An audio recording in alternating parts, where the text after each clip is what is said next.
Welcome my dear students. Last time આપણે ઘણા બધા દાખલાઓ ગણેલા હતા, બરાબર, અને એના લગતા ઘણા બધા લેક્ચર્સ આપણે જોયા અને દાખલાઓની ઘણી બધી વેરાયટી જોઈ કે જેની અંદરથી આપણને દાખલાઓ પૂછાઈ શકે છે ને એવા લોજિક આપણને આવડવા જોઈએ. નેક્સ્ટ હવે આપણે ફરીથી થિયરીમાં આવીએ છીએ. જો કે આ જે પોર્શન છે એની બહુ વધારે માહિતી આપણા ટેક્સ્ટબુકની અંદર આપેલી નથી, બરાબર, પણ આ બધી માહિતીને લગતા MCQ અને ક્વેશ્ચન્સ આપણને જોવા મળશે. તો હવે એને કેવી રીતે સોલ્વ કરવા એના માટે આપણે પહેલાં તો કોન્સેપ્ટ બધા સમજવા પડે. ક્લિયર? તો જોઈએ, શરૂઆત કરીએ. ફર્સ્ટ ક્વેશ્ચન આપણી પાસે છે, વિદ્યુત વિભાજનના કારણે મળતી નીપજો શેના પર આધાર રાખે છે? ક્લિયર? એટલે આપણે જે વિદ્યુત વિભાજનના કારણે જે નીપજો મળે છે, બરાબર, એ શેના ઉપર આધાર રાખે છે એની વાત આપણે અહીં કરવાની છે. દાખલા તરીકે આપણે જો CuSO4 લઈએ, બરાબર, તો આની ઉપર આપણને ખબર છે કે ભાઈ Cu+2 છે અને SO4 જે છે એ -2 છે. આપણને એ પણ ખબર છે કે Cu જે છે એ ઋણ ધ્રુવ તરફ ગતિ કરવા માંડશે અને SO4 -2 જે છે એ ધન ધ્રુવ તરફ ગતિ કરવા માંડશે, કારણ કે એના વીજભારો એ પ્રકારના છે. પણ આપણને ખબર છે કે Cu+2 ઇલેક્ટ્રોન મેળવી અને શું બની જાય છે? Cu. જ્યારે SO4નું કંઈ થતું નથી. SO4 શું થઈ જાય છે? SO4નું કંઈ નહીં થાય અને આ જે આપણું એનોડ છે, બરાબર, એનોડ ઉપર શું થશે? પાણીનું ઓક્સિડેશન થશે અને શું મળશે આપણને? ઓક્સિજન વાયુ મળશે. એટલે એનોડ ઉપર આપણને ઓક્સિજન વાયુ મળશે અને કેથોડ ઉપર આપણને શું મળશે? તો કે ધાતુ મળશે, બરાબર. SO4નું કંઈ નહીં થયું. એવી જ રીતે એક બીજું ઉદાહરણ હું તમને આપું. દાખલા તરીકે, બરાબર, આ જ ઉપરના જ ઉદાહરણને આપણે રિપીટ કરીએ.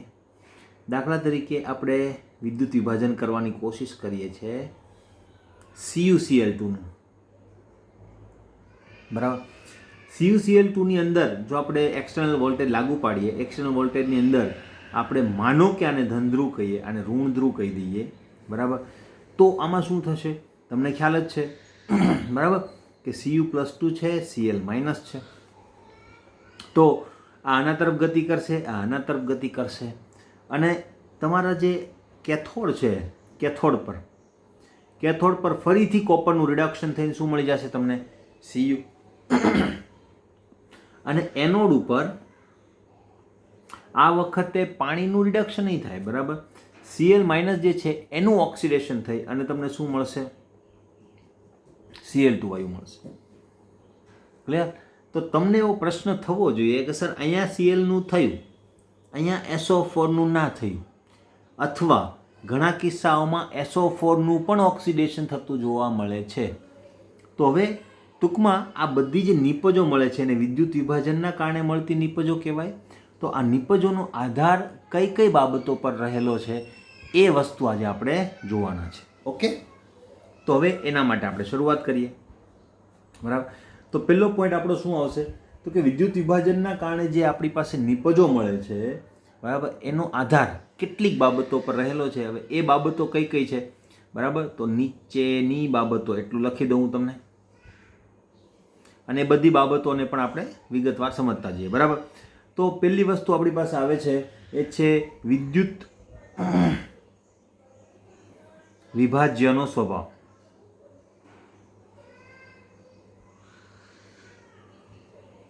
બરાબર, વિદ્યુત વિભાજ્યનો સ્વભાવ. આ તો તમને ખ્યાલ આવી ગયો હશે, બરાબર, કે ભાઈ વિદ્યુત વિભાજ્ય જુદો હોય તો નીપજ જુદી મળવાની છે. દાખલા તરીકે CuSO4માં તમને કેથોડ પર Cu મળે છે, એનોડ પર O2 મળે, પણ જો તમે CuCl2 લો અને પ્રક્રિયા કરો તો નીપજો બદલાઈ ગઈ, બરાબર. કેથોડ પર Cu જ મળે પણ એનોડ ઉપર Cl2 મળવા માંડ્યું. એટલે વિદ્યુત વિભાજ્યના સ્વભાવ પર આધાર રાખે છે. બીજું, સાંદ્રતા પર પણ આધાર રાખે, બરાબર. સાંદ્રતા જો વધારે હોય, સાંદ્રતા જો ઓછી હોય તો પણ ઘણીવાર નીપજો જે છે એ બદલતી હોય છે. દાખલા તરીકે આ જગ્યાએ એનોડ ઉપર Cl2 મળે છે, બરાબર, પણ જો આ જ CuCl2ની સાંદ્રતા અતિ મંદ લેવામાં આવે, બરાબર, ઓલમોસ્ટ 10⁻³ મોલરની આસપાસ, તો તમારી સાંદ્રતા એટલી બધી ઓછી હશે તો ત્યાં પાછો ઓક્સિજન વાયુ મળવા માંડશે. ખબર પડી? કેમ મળે છે આવું? આની બધી વાત હું તમને આગળ ઉપર કરીશ, હે ને. અત્યારે ખાલી ફેક્ટર જુઓ કે કયા કયા ફેક્ટર્સ અસર કરતા હોય છે. તો સાંદ્રતાના કારણે પણ નિપજો છે તે બદલાતી હોય છે, જેમ કે મેં તમને વાત કરી તે રીતે. કેમ બદલાય છે એનું કારણ પણ હું આપીશ, બધી વાત કરીશ. ઓકે. નંબર 3 આપણી પાસે આવે છે જે ખાસ મેઇન ફેક્ટર છે અને આના ઉપરના પ્રશ્નો વધારે આવતા હોય છે, એ છે વિદ્યુત ધ્રુવ. બરાબર. વિદ્યુત ધ્રુવો જે છે તેના બે પ્રકાર છે. બે પ્રકારો છે. તમે કહેશો કે આ તો અમને આવડે છે, એનોડ અને કેથોડ, પણ હું એ પ્રકારોની વાત કરતો નથી. આના સિવાયના પણ મેં બે પ્રકારો તમને કીધેલા હતા, તમને યાદ હશે, સક્રિય વિદ્યુત ધ્રુવ અને નિષ્ક્રિય વિદ્યુત ધ્રુવ. બરાબર. તો ત્યાં બે પ્રકારો છે, સક્રિય અને નિષ્ક્રિય વિદ્યુત ધ્રુવ. વિદ્યુત ધ્રુવ. ક્લિયર? તો આ રીતે આપણી પાસે બે પ્રકારો છે, એના સક્રિય અને નિષ્ક્રિય વિદ્યુત ધ્રુવ. હવે સક્રિય વિદ્યુત ધ્રુવ કોને કહેવાય? બરાબર. જો ધ્રુવના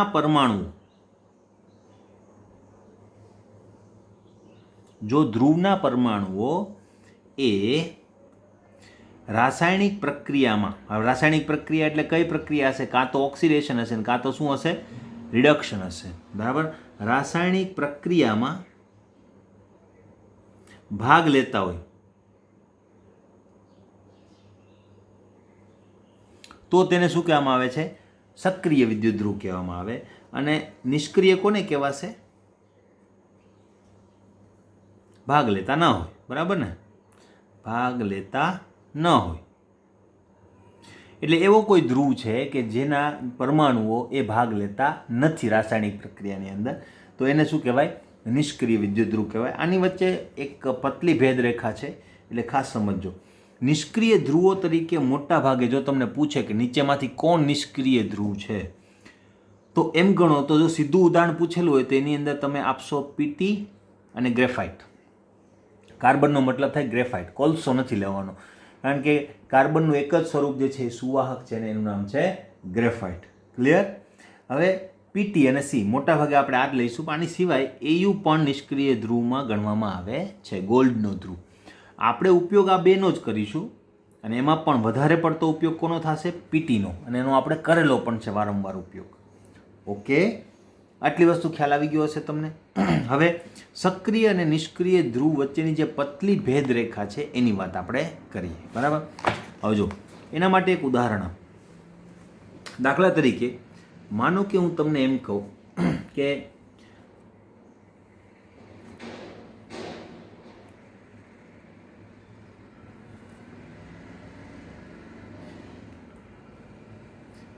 આપણે CuSO4 દ્રાવણનું વિદ્યુત વિભાજન કરીએ. બરાબર. CuSO4 દ્રાવણનું વિદ્યુત વિભાજન કરીએ કોપરના ધ્રુવો વડે. બરાબર. તો હવે શું થશે? બરાબર. હવે જો કોપરના ધ્રુવો એટલે કે આ બંને ધ્રુવો કોપરના જ છે અને વિદ્યુત વિભાજન કરીએ છીએ. અહીંયા પ્લસ અને માઇનસ આપણે જોડેલો છે એક્સટર્નલ બેટરી સાથે, અને ભરેલું શું છે? CuSO4. બરાબર. હવે જો આપણે CU વિશે વિચારીએ. CUના પરમાણુઓ ક્યાં જશે? બરાબર. તો એ જશે CU એટલે કે ઋણ ધ્રુવ તરફ. ઋણ ધ્રુવ ઉપર જે કોપર છે ત્યાં જઈને શું કરશે? તો કે Cu+2 ઇલેક્ટ્રોન ગીવ CU. તો આ ધ્રુવ જે છે એમાં CUના પરમાણુઓ ભાગ લે છે કે નહીં? CUનો ધ્રુવ છે અને CUના પરમાણુઓ રિડક્શન પામે છે, માટે આને શું કહેવાશે? સક્રિય વિદ્યુત ધ્રુવ. ઓકે. ક્લિયર? બીજી વાત કરીએ. બરાબર. હવે અહીંયા એમ ગણો તો આ ધ્રુવ કેવો કહેવાશે? હવે આ પરમાણુ એટલે કે એનોડ ઉપર જે પ્રક્રિયા થાય છે એની વાત આપણે કરી કે ભાઈ શું થાય છે? સાદી પ્રક્રિયા જો હું લખું તો 1/2 O2 + 2 ઇલેક્ટ્રોન, એટલે O2 મળે છે અહીંયા. તો એમ ગણો તો ધ્રુવના ઇલેક્ટ્રોન જે છે એની ઉપર થતી રાસાયણિક પ્રક્રિયામાં ભાગ લેતા નથી, માટે આને શું કહેવાશે? નિષ્ક્રિય ધ્રુવ. Okay, fine. હવે ખાસ ધ્યાન રાખજો, હે ને. જો હું અહીંયા એટલે આ સક્રિય ધ્રુવ થઈ ગયો. આના ઉપર ખાસ ફોકસ કરજો. આ તો નિષ્ક્રિય જ છે, બરાબર. ઓકે, હવે બીજો એક કેસ લઈ લઉં. બીજા કેસની અંદર હું શું કરું છું,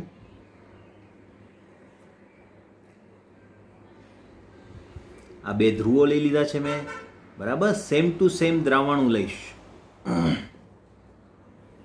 CuSO4. ઓકે, પણ હવે ધ્રુવ જે છે એ હું લઉં છું પ્લેટિનમના, બંને ધ્રુવ પ્લેટિનમના, અથવા તો તમે એક કોપર એક પ્લેટિનમ ગમે તે લઈ શકો. ક્લિયર? હું બંને ધ્રુવ પ્લેટિનમના લઉં છું. હવે શું થશે જોજો, આના ઉપરની જે પ્રક્રિયા છે, એટલે કે કેથોડ પરની જે પ્રક્રિયા છે એ તો સેમ જ થવાની ને. Cu+2 electron give Cu. આ જ પ્રક્રિયા થઈ કે નહીં અહીંયા? ક્લિયર? છતાં પણ પીટી છે આમાં ક્યાંય નથી. રાસાયણિક પ્રક્રિયામાં પીટીના પરમાણુઓ ભાગ લેતા નથી. માટે પીટીને હવે શું કહેવાશે? નિષ્ક્રિય વિદ્યુત ધ્રુવ. ક્લિયર? અને આ પણ કેવું થશે? નિષ્ક્રિય થશે. ત્યાં તો પાણીનું જ થવાનું છે. અહીંયા કોઈ પણ ધ્રુવ હોય શું થઈ જશે? નિષ્ક્રિય વિદ્યુત ધ્રુવ બનશે. ક્લિયર? તો આ રીતે તમારે થોડું ડિસ્ટિંગ્વિશ કરવાનું છે. એટલે જે રાસાયણિક પ્રક્રિયા થતી હોય એના ઉપર આ પ્રકારે તમે સક્રિય કે નિષ્ક્રિય વિદ્યુત, ખાસ કરીને કેથોડ ઉપર ધ્યાન રાખજો મિત્રો, કારણ કે કેથોડ એવા પ્રકારનો ધ્રુવ છે કે એના કેથોડ છે ને કોઈ પણ રાખી શકાય, બરાબર. સુવાહક હોવું જોઈએ ખાલી. કોપર રાખો તો પણ આ પ્રક્રિયા થશે, અહીંયા આયર્ન રાખો તો પણ આ પ્રક્રિયા થશે, ઝિંક રાખો તો પણ આ પ્રક્રિયા થશે, બરાબર. અલ્ટિમેટલી રિડક્શન તો કોનું થવાનું છે? Copper+2નું જ થવાનું છે. પણ જો કોપરનો ધ્રુવ હોય તો સક્રિય કહેવાશે, એના સિવાયનો કોઈ ધ્રુવ તમે રાખેલો હોય તો એ બધાને તમે નિષ્ક્રિય કહી શકો. આ સિચ્યુએશન માટે સીધું તમને નામ પૂછેલું હોય, બરાબર, કે ભાઈ નિષ્ક્રિય ધ્રુવો કયા છે, તો એમાં તમારે કોનું નામ આપવાનું? PT, C અને AU, બરાબર. AU તો તમને બહુ ઓછું જોવા મળશે, પણ એને પણ આપણે ગણીએ છીએ. ક્લિયર છે? ઓકે. ધેન નેક્સ્ટ, વિદ્યુત ધ્રુવ માટે જ એમ તો આવે છે વિદ્યુત ધ્રુવ પોટેન્શિયલ.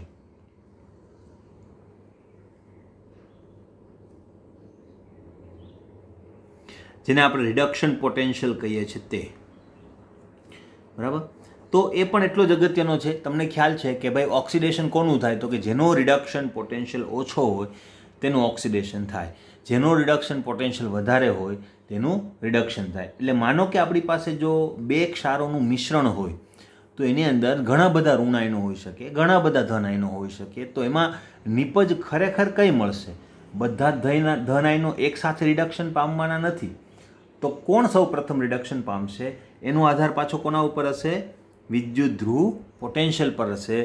એટલે કે જેનો વિદ્યુત ધ્રુવ પોટેન્શિયલ વધારે હશે તેનું રિડક્શન પ્રથમ થશે. એ નિપજ તમને પહેલાં મળશે. બીજી જે ધાતુ છે એની નિપજ તમને મળશે નહીં, બરાબર. તો આ વસ્તુ પણ એક અગત્યની છે. અને ખાસ અગત્યનો પોઈન્ટ મિત્રો, બરાબર, કે કેટલાક કિસ્સાઓમાં ઓવર વોલ્ટેજ, આ યાદ રાખજો, ઓવર વોલ્ટેજ ના કારણે પણ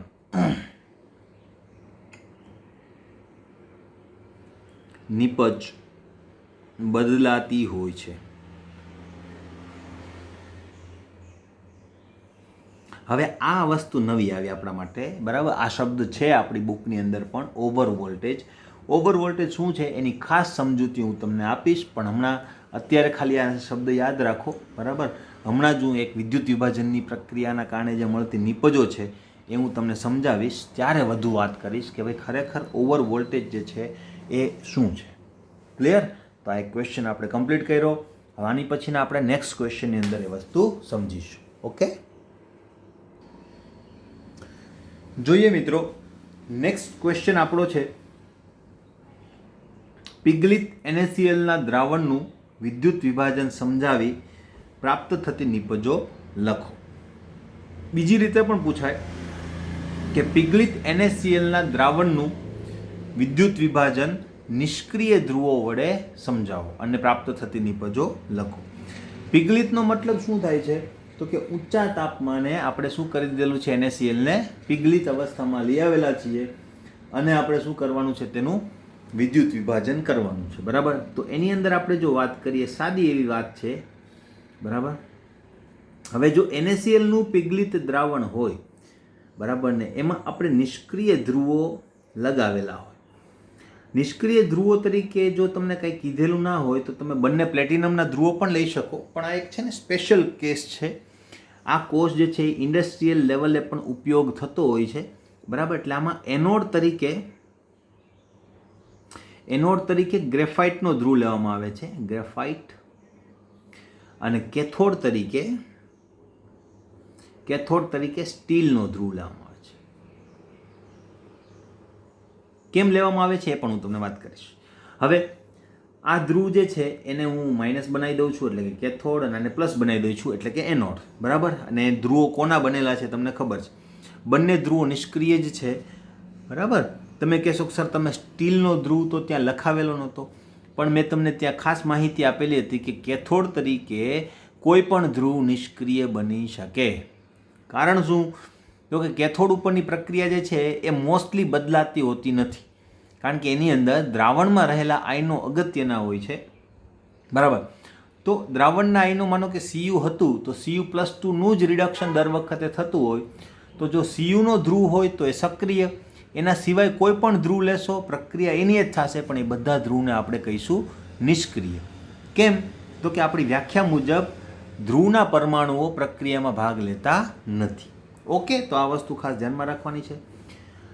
હવે જો આની અંદર પિગલિત NaCl આવેલું હોય લિક્વિડ સ્ટેટની અંદર, તો એની અંદર માત્ર બે પ્રકારના જ આયનો હશે કે નહીં, Na+ અને Cl-, બરાબર.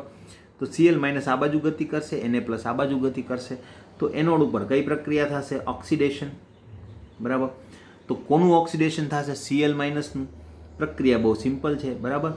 Cl- gives 1/2 Cl2 + 1 electron. Clear? ઓક્સિડેશનની પ્રક્રિયા. કેથોડ ઉપર શું થશે?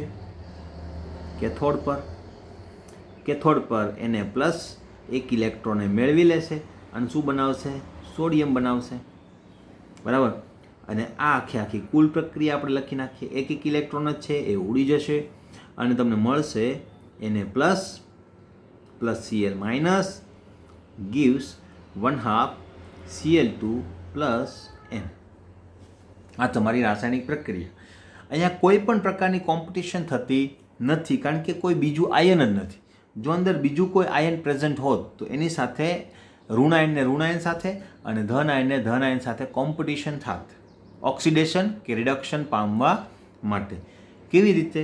હવે આગળ ઉપર એક ઉદાહરણ આપણે લઈએ ત્યારે જોઈશું. ક્લિયર? મેં તમને કીધું હતું કે આ એક સ્પેશિયલ પ્રકારનો કોષ છે મિત્રો. આ કોષની મદદથી જ આપણે સોડિયમ ધાતુનું ઉત્પાદન કરીએ છીએ. આને કહેવામાં આવે છે ડાઉન કોષ, બરાબર. તો કેમ સ્ટીલનો ધ્રુવ લીધેલો છે? એનું કારણ એ છે કે સ્ટીલનો ધ્રુવ જે છે એકદમ લીસો ધ્રુવ હોય અને આ સોડિયમ એના ઉપર જશે.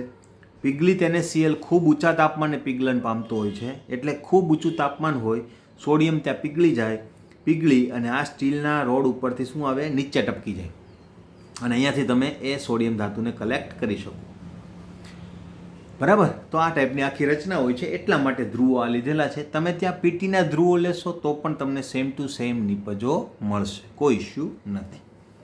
Okay, fine. નેક્સ્ટ. હવે NaClના જલીય દ્રાવણની વાત કરીએ. NaClના જલીય દ્રાવણનું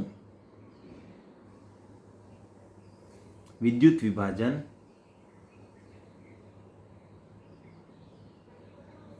સમજાવો અને તેના કારણે મળતી નિપજો છે એ લખો. બીજી રીતે પણ પૂછાય છે, ઓવર પોટેન્શિયલ એટલે શું? ઓવર પોટેન્શિયલ એટલે શું? NaClના દ્રાવણનું આવી રીતે લખીને આપી શકે, વિદ્યુત વિભાજન સમજાવો.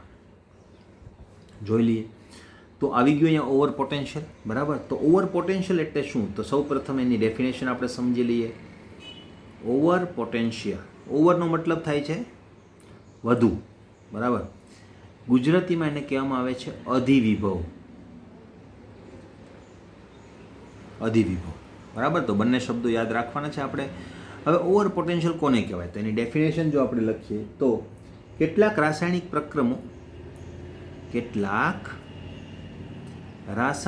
પ્રક્રમો શક્ય હોય છે છતાં નીચા વોલ્ટેજે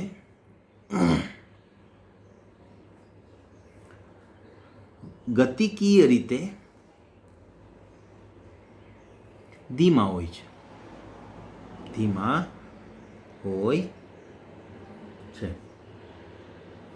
આવા પ્રક્રમોને શક્ય બનાવવા માટે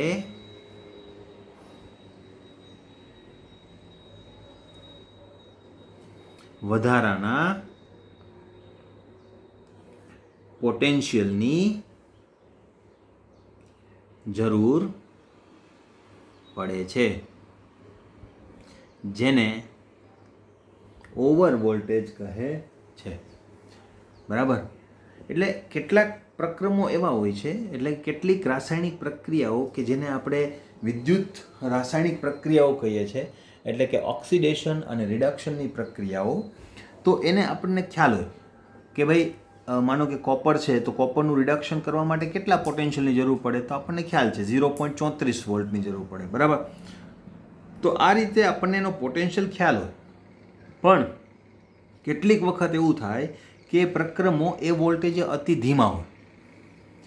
ધીમા હોવાના કારણે શું થાય? તો કે એ પ્રક્રમો જે છે એ થાય નહીં. તો પછી શું થાય? એ પ્રક્રમને કરવા માટે તમારે થોડાક વધારે વોલ્ટેજની જરૂર પડે. હવે એની જરૂર શા માટે પડે એની વાત હું છે એ ઉદાહરણ દ્વારા તમને સમજાવીશ. બરાબર, દાખલા તરીકે H2O છે. બરાબર, તો H2Oની અંદરથી જો O2 તમારે રિમૂવ કરવું હોય તો H અને OH માઇનસ તો તમને કદાચ મળી જશે છૂટા. બરાબર, થોડુંક એસિડિક દ્રાવણ રાખીએ તો. પણ OH માઇનસમાંથી પણ તમારે ઓક્સિજનને છૂટો પાડવાનો છે, એટલે કે એક સહસંયોજક બંધ પણ તમારે તોડવાનો છે કે નહીં?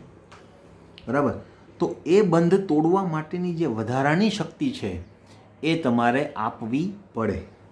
બરાબર, જેના કારણે ઘણી વખત વોલ્ટેજ જે છે થોડું વધારે લાગુ પાડવું પડે. જેટલો આદર્શ વોલ્ટેજ છે એટલા વોલ્ટેજમાં આ પ્રક્રિયા અતિ ધીમે ધીમે ઓક્સિજન રિમૂવ કરશે. હવે એના કારણે શું થાય? પાવરનો ફ્લો તો છે જ. સામેની સાઈડ એટલે કે કેથોડ ઉપર, માનો કે આ પ્રક્રિયા એનોડ ઉપર થશે, કેથોડ ઉપર તો ફટાફટ ઇલેક્ટ્રોન મેળવી અને રિડક્શન થતું હોય, તો એટલી ઝડપથી એનોડ ઉપર નિપજો ના મળતી હોય તો ઇલેક્ટ્રોનનું જે પ્રોડક્શન છે એનોડ ઉપર એ થાય નહીં. તો શું થશે? તો એના પછીની જે રાસાયણિક પ્રક્રિયા છે કે જે તે વોલ્ટેજે નથી થતી, એના કરતાં થોડાક વધારે વોલ્ટેજે થતી હશે, એ પ્રક્રિયા પણ છે ઝડપી. તો શું થાય? તો આ નિપજના બદલે બીજી પ્રક્રિયાની જે નિપજ છે એ ત્યાં મળવા માંડે. કેમ? તો કે આ પ્રક્રિયા તો ધીમી છે, એટલી ઝડપથી ઇલેક્ટ્રોનનું પ્રોડક્શન એનોડ ઉપર કરી શકતી નથી. માટે એના પછીની જે પ્રક્રિયા થવી જોઈએ, ખરેખર પહેલાં આ પ્રક્રિયા થવી જોઈએ. બરાબર, પણ આ પ્રક્રિયાના બદલે બીજી જે પ્રક્રિયા છે એ શું થઈ જાય? એ પ્રભાવી બની જાય અને નિપજ તમને એના કરતાં વધારે ઓક્સિડેશન પોટેન્શિયલ હોવા છતાં તમારી નિપજ જે છે એ બદલાઈ શકે. આને ઉદાહરણ સાથે હું તમને સમજાવીશ. ઓવર પોટેન્શિયલનું કારણ અમે અહીંયા જે સમજાવ્યું એ જ હોય એવું જરૂરી નથી. ઓવર પોટેન્શિયલનું કારણ સાંદ્રતા પણ હોઈ શકે. બરાબર, તો પહેલાં આપણે આનું વિદ્યુત વિભાજન જોઈ લઈએ ને પછી આ વિદ્યુત વિભાજનને હું થોડું ડિટેલમાં પણ સમજાવીશ. ત્યારે ઓવર પોટેન્શિયલ આપણે વિદ્યુત એટલે કે પોટેન્શિયલના ઉદાહરણ સાથે સમજીશું તો વધારે તમને ખ્યાલ આવશે. અત્યારે મેં તમને કીધું એટલું ખ્યાલ આવી ગયો હશે કે કેટલાક પ્રક્રમો તેના આદર્શ પોટેન્શિયલે થવા જોઈએ પણ અતિ ધીમા થાય છે, જેના લીધે તેને શક્ય બનાવવા માટે થોડાક વધારે પોટેન્શિયલની જરૂર પડે અને એ વધારાના પોટેન્શિયલને આપણે કહીએ છીએ ઓવર વોલ્ટેજ. Okay, fine. હવે NaClના જલીય દ્રાવણનું વિદ્યુત વિભાજન આપણે જોઈએ. NaClના જલીય દ્રાવણનું વિદ્યુત વિભાજન. ઓકે, ઓવર પોટેન્શિયલ આપણને ખબર પડી ગઈ ને ઓવર પોટેન્શિયલનો ઉપયોગ આપણે અહીંયા કરીશું. Okay, fine. હવે જોઈ લઈએ. હવે NaCl નું જલીય દ્રાવણ છે માનો કે, બરાબર. તો હવે જલીય દ્રાવણની અંદર હશે શું? જલીય દ્રાવણની અંદર હશે શું? તો એની અંદર જો આપણે વાત કરીએ તો જલીય દ્રાવણમાં NaCl ના જલીય દ્રાવણમાં શું હોય છે? તો તમને ખબર છે, એક તો H+ આયન હશે, પ્લસ OH- આયન હશે, પાણીના આયનો, બરાબર. અને NaCl છે તો Na+ આયન પણ હશે અને Cl- આયન પણ હશે અને પ્લસ અવિયોજિત H2O પણ હશે કે નહીં? આટલા સ્પીસીસ આપણા દ્રાવણની અંદર પ્રેઝન્ટ છે. ઓકે. હવે જો કેથોડની આપણે પહેલાં વાત કરીએ, બરાબર, કેથોડ પર. કેથોડની જો આપણે પહેલાં વાત કરીએ તો શું થાય? કેથોડ ઉપર આમાંથી કોણ જશે? કેથોડ ઉપર જશે H+ અને Na+. કેથોડ એટલે કોણ થશે અહીંયા? ઋણ ધ્રુવ થશે કે નહીં? બરાબર. હવે એક ખ્યાલ આવી જવો જોઈએ આપણને. વિદ્યુત વિભાજનમાં ઋણ ધ્રુવ કેથોડ છે, વિદ્યુત રાસાયણિક કોષમાં ધન ધ્રુવ કેથોડ છે. ક્લિયર? તો ઋણ ધ્રુવ જે છે એ કેથોડ બનશે, તો ઋણ ધ્રુવ તરફ કોણ જશે? આ બંને જશે. એટલે ત્યાં Na+ અને H+ આયનો માટે રિડક્શન માટે શું થશે? કોમ્પિટિશન થશે, બરાબર. તો કોમ્પિટિશનના હિસાબે તમને નિપજ કઈ મળશે? તો એની પણ આપણે વાત કરી દઈએ.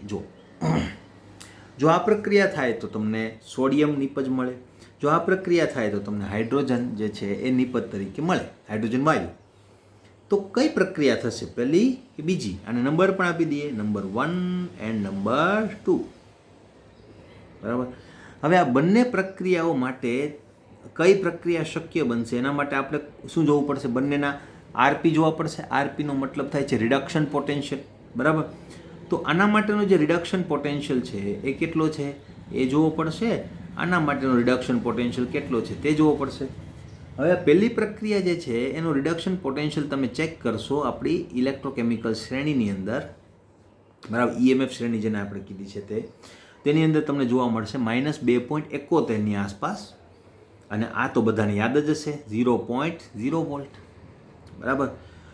હવે કેથોડ ઉપર આ બેમાંથી કઈ પ્રક્રિયા પસંદગી પામશે? તમે પણ કહી શકો કે નહીં, કે જેનો રિડક્શન પોટેન્શિયલ વધારે હશે એની ઇલેક્ટ્રોન મેળવવાની વૃત્તિ કેવી હશે? વધારે હશે. તો આનું રિડક્શન પોટેન્શિયલ વધારે થશે, બરાબર. તો અહીંયા હાઇડ્રોજન વાયુ બનવાની શક્યતાઓ વધારે છે, સોડિયમ તમને મળશે નહીં. તો અહીંયા હું એક વાક્ય લખું, વધુ આરપી ધરાવતી અથવા તો વધુ રિડક્શન પોટેન્શિયલ, અને આરપી પણ લખાય હે ને, રિડક્શન પોટેન્શિયલ ધરાવતી, આ શબ્દ, આ વાક્ય પણ યાદ રાખજો. વધુ રિડક્શન પોટેન્શિયલ ધરાવતી પ્રક્રિયા કેથોડ પર પસંદગી પામે છે. હા ને, વધુ રિડક્શન પોટેન્શિયલ ધરાવતી પ્રક્રિયા કેથોડ પર પસંદગી પામે છે. માટે કઈ પ્રક્રિયા પસંદગી પામશે? પ્રક્રિયા 2 જે છે એ પસંદગી પામે છે. ઓકે, કેથોડની વાત પૂરી કરી દીધી. હવે કેથોડ ઉપર અલ્ટિમેટલી નો ડાઉટ હાઇડ્રોજન વાયુ ઉત્પન્ન થાય છે, પણ એ હાઇડ્રોજન વાયુ બહુ વધારે નહીં ઉત્પન્ન થાય, કારણ કે ત્યાં એસિડિક માધ્યમ નથી, બરાબર. થશે તો ક્યાંથી? પાણીમાંથી થશે. હવે પાણીમાંથી થશે એટલે આપણે એ લખી નાખીએ અહીં H+ એ H2O માંથી મળે છે, હે ને.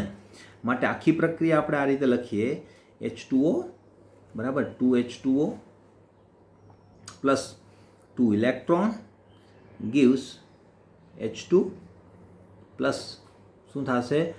2OH-, કે જે પ્રક્રિયા આપણે અગાઉ લખેલી હતી તે. ઓકે, બરાબર. તો આ રીતે આપણે લખી શકીએ. હવે નેક્સ્ટ પ્રક્રિયા જોઈએ. એનોડ ઉપર જો આપણે વાત કરીએ, બરાબર. હવે એનોડ પર વાત કરીએ તો એનોડ ઉપર કોણ હશે? બરાબર. તો એનોડ ઉપર એક તો હશે Cl- અને બીજું હશે OH-. હવે બેઝિક માધ્યમ છે નહીં એટલે OH- ની સાંદ્રતા ખૂબ વધારે હશે નહીં. પણ અહીંયા કોમ્પિટિશન કોની વચ્ચે હશે? જેમ અહીંયા H+H2ઓમાંથી આવતા હતા એવી રીતે તમારું જે OH- છે એ પણ H2ઓમાંથી જ આવવાનું છે, બરાબર. તો શું થશે? જો એનોડ ઉપર બે પ્રક્રિયાઓ, એક તો Cl- ત્યાં ગોઠવવાનો પ્રયત્ન કરશે, બરાબર. Cl- કેવી રીતે ગોઠવવાનો પ્રયત્ન કરશે? તો કે Cl- ઓક્સિડેશન પામી અને Cl2માં રૂપાંતરિત થવાનો પ્રયત્ન કરતું હોય, બરાબર.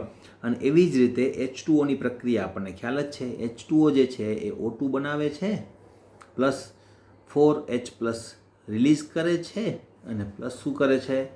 એ 4 ઇલેક્ટ્રોનને રિલીઝ કરે છે. અહીંયા 4 ઇલેક્ટ્રોન બેલેન્સ કરવાની જરૂર નથી, આપણે સરવાળો નથી કરવાના, હે ને.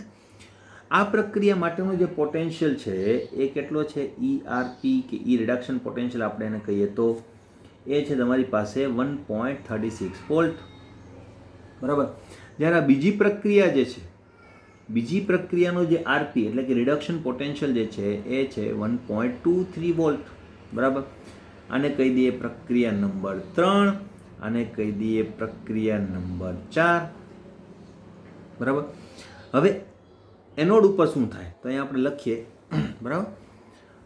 ઓછા રિડક્શન પોટેન્શિયલ ધરાવતી, ઓછો ERP ધરાવતી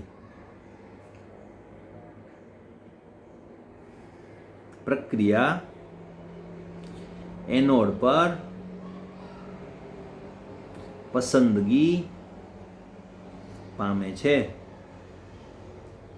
હે ને. એ તો આપણને ખ્યાલ આવી ગયો, કારણ કે ઓક્સિડેશન કોનું થશે? તો કે ઓછો રિડક્શન પોટેન્શિયલ હશે તેનું. તો અહીંયા ઓક્સિડેશન કોનું થવું જોઈએ? તો ખરેખર તો H2Oનું થવું જોઈએ કે નહીં, બરાબર. માટે અહીં H2Oનું ઓક્સિડેશન થવું જોઈએ, થતું નથી, બરાબર. થવું જોઈએ, પરંતુ ઓક્સિજનના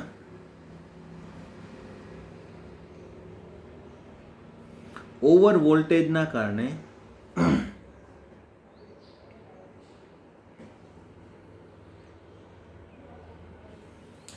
પ્રક્રિયા 3 એટલે પ્રક્રિયા 3 શક્ય બને છે. ક્લિયર? એટલે અહીંયા જો ઓવર વોલ્ટેજના કારણે તમારી નીપજ બદલાઈ ગઈ, ખરેખર મળવી જોઈતી હતી ઓક્સિજન નીપજ, પણ તમને મળશે કઈ નીપજ? Cl2 નીપજ મળશે. ક્લિયર? હવે આ વસ્તુ કેવી રીતે થાય છે, બરાબર. હવે આખી આ વસ્તુ તમને ખબર પડી. તમારે અહીંયા એક જ વાક્ય લખવાનું છે, ઓવર વોલ્ટેજ આમાં શું પરફોર્મ થાય છે એ વસ્તુ હું તમને હમણાં સમજાવું, બરાબર. પણ આપણે આ પ્રશ્ન પહેલાં પૂરો કરી દઈએ. આમ NaClના જલીય દ્રાવણની પ્રક્રિયા જો આપણે જોઈએ તો એમાં એનોડ ઉપર શું થયું? એનોડ પર પ્રક્રિયા કઈ થઈ? તો કે Cl એ Cl2 બનાવે છે અને 2 ઇલેક્ટ્રોન રિલીઝ કરે છે. કેથોડ ઉપર શું થશે?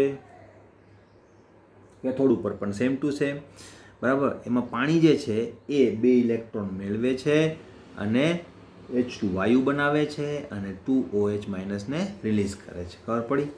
હવે આનું જો કુલ પ્રક્રિયા આપણે લખીએ કે ભાઈ વિદ્યુત વિભાજનના કારણે કુલ પ્રક્રિયા શું થઈ, તો કુલ પ્રક્રિયાની અંદર થશે 2Cl- પ્લસ 2H2O, બંને ઇલેક્ટ્રોન તો રિમૂવ થઈ જશે અને તમને મળશે Cl2 plus H2 plus 2OH-. Okay. હવે આ જ પ્રક્રિયાને જો NaClની ભાષામાં લખો, આપણે તો જો આઈનો લખેલા છે, બરાબર. હવે NaClની આપણે ટર્મમાં લખીએ, અહીં તો આઈનો લખેલા છે, તો આ રીતે પણ લખી શકાય, બરાબર. કુલ પ્રક્રિયાને જો બીજી રીતે દર્શાવે એટલે Cl- કોની પાસે હશે? અલ્ટિમેટલી NaCl પાસે હશે કે નહીં? તો NaCl plus 2H2O gives Cl2 plus H2 plus 2NaOH, બરાબર. તો આ પ્રક્રિયાના કારણે તમને NaOH અહીંયા મળે છે, હાઇડ્રોજન અને Cl2 બાય પ્રોડક્ટ તરીકે પણ મળે છે. આ કોષને પણ નામ છે, આ કોષને કહેવામાં આવે છે કાસ્ટનર-કેલ્નર કોષ. કાસ્ટનર-કેલ્નર કોષ. ક્લિયર? તો જલીય દ્રાવણની વિદ્યુત વિભાજનની પ્રક્રિયા પણ આપણે જોઈ અને કેવી રીતે કોમ્પિટિશન થાય છે એ પણ આપણે ખાસ સમજ્યા. હજુ ખબર ના પડી હોય તો એક વખત ફરીથી રિપીટ કરી અને સાંભળજો, તમને ખ્યાલ આવશે.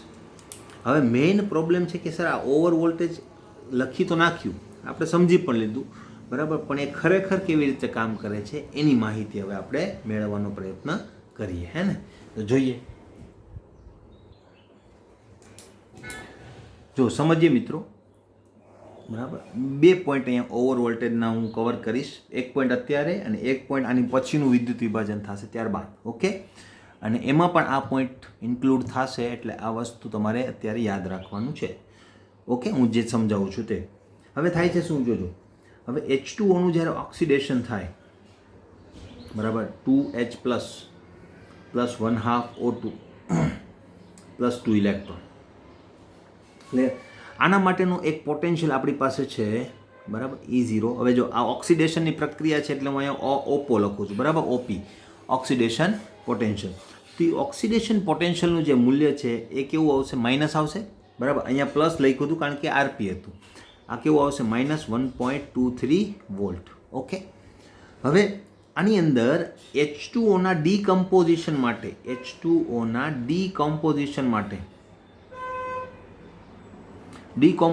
માટે વધારાના વોલ્ટેજની જરૂર પડે. મેં કીધું કેવી રીતે, તો કે OH જે છે એ જલ્દીથી ઓક્સિજનને રિલીઝ કરશે નહીં, તો એ ડીકમ્પોઝિશન માટે થોડાક વધારે વોલ્ટેજની જરૂર પડે. એ વોલ્ટેજ કેટલો હોય છે? તો એનું માપ પણ આપણી પાસે છે જ. એ વોલ્ટેજ જે છે એ વધારાનો હશે -0.26 વોલ્ટ જેટલો, ક્લિયર? હવે આ વોલ્ટેજને જો આમાં એડ કરો તો ટોટલ વોલ્ટેજ કેટલો થઈ જાય છે? -1.49 વોલ્ટ. આ જે વોલ્ટેજનું મૂલ્ય છે, આ અહીંયા જે આપણી પાસે આવ્યું તે, બરાબર, આને આપણે કહીશું ઓવર વોલ્ટેજ. ખબર પડી? Over voltage, clear? તો આ ઓવર વોલ્ટેજનું મૂલ્ય છે ને એના કારણે એક્ઝેક્ટ વેલ્યુ હું તમને આપું છું, યાદ રાખવાની જરૂર નથી સમજવા માટે, બરાબર. તો આ વેલ્યુ જે છે એ કેટલી બની જાય છે? -1.49. એટલે રિડક્શન પોટેન્શિયલની વેલ્યુ કેટલી બનશે? 1.49. હવે અહીંયા જો તમે 1.49 લખો તો હવે આ બેમાંથી કોણ ઓછો રિડક્શન પોટેન્શિયલ ધરાવશે? હવે અહીંયા ઓવર વોલ્ટેજના કારણે કેટલો પોટેન્શિયલ થઈ ગયો? 1.49 જેટલો. તો હવે આ બેમાંથી કોણ ઓછું થઈ ગયું? બરાબર. એટલે Cl જે છે એ પસંદગી પામે છે અને આનો રિડક્શન પોટેન્શિયલ સ્ટાન્ડર્ડ ઓછો હોવા છતાં એ પ્રક્રિયા થતી નથી. ખબર પડી ગઈ? બરાબર. તો આ વેલ્યુ પ્રાયોગિક રીતે ડિરાઈવ કરેલી હોય એટલે તમારે યાદ નથી રાખવાની, હું જસ્ટ સમજાવવા માટે તમને કહું છું, છે વેલ્યુ એક્ઝેક્ટ, બરાબર. તો આ રીતે પોટેન્શિયલ જે છે એ વધી જાય છે અને વધારાના પોટેન્શિયલના કારણે આ પ્રક્રિયાના બદલે બીજી પ્રક્રિયા પસંદગી પામતી હોય છે, ઓકે? હવે આના કરતાં માનો કે Cl- ની સાંદ્રતા ઓછી કરી દેવામાં આવે, બરાબર, તો શું થાય? એ વસ્તુ આની પછીના કિસ્સાની અંદર જોઈશું. હવે એ આની પછીનું જે વિદ્યુત વિભાજનનો કિસ્સો છે એ આપણે નેક્સ્ટ લેક્ચરની અંદર લઈશું. તો ત્યારે હું પાછું ઓવર વોલ્ટેજ અને આ જ વસ્તુ દ્વારા સમજાવીશ કે શા માટે હવે આ પ્રક્રિયા જે છે એ પસંદગી પામે છે અને આ પ્રક્રિયા પસંદગી પામતી નથી. ક્લિયર? ખાસ મહત્વનો પોઈન્ટ છે, બરાબર. એટલે બરાબર વારંવાર, એકવાર નહીં તો 2 વાર સાંભળજો તો તમને વધારે ખ્યાલ આવશે કે સર શું કહેવા માગે છે, ઓકે? તો મળીએ નેક્સ્ટ વિડીયોની અંદર. નેક્સ્ટ વિડીયોની અંદર હું ફરીથી આનો રેફરન્સ લઈશ, એટલે આ પોટેન્શિયલ જે છે ને એ યાદ રાખજો, બરાબર. એટલે મારે ફરીથી તમને સમજાવવો પડે નહીં, ઓકે મિત્રો? ચાલો, બાય.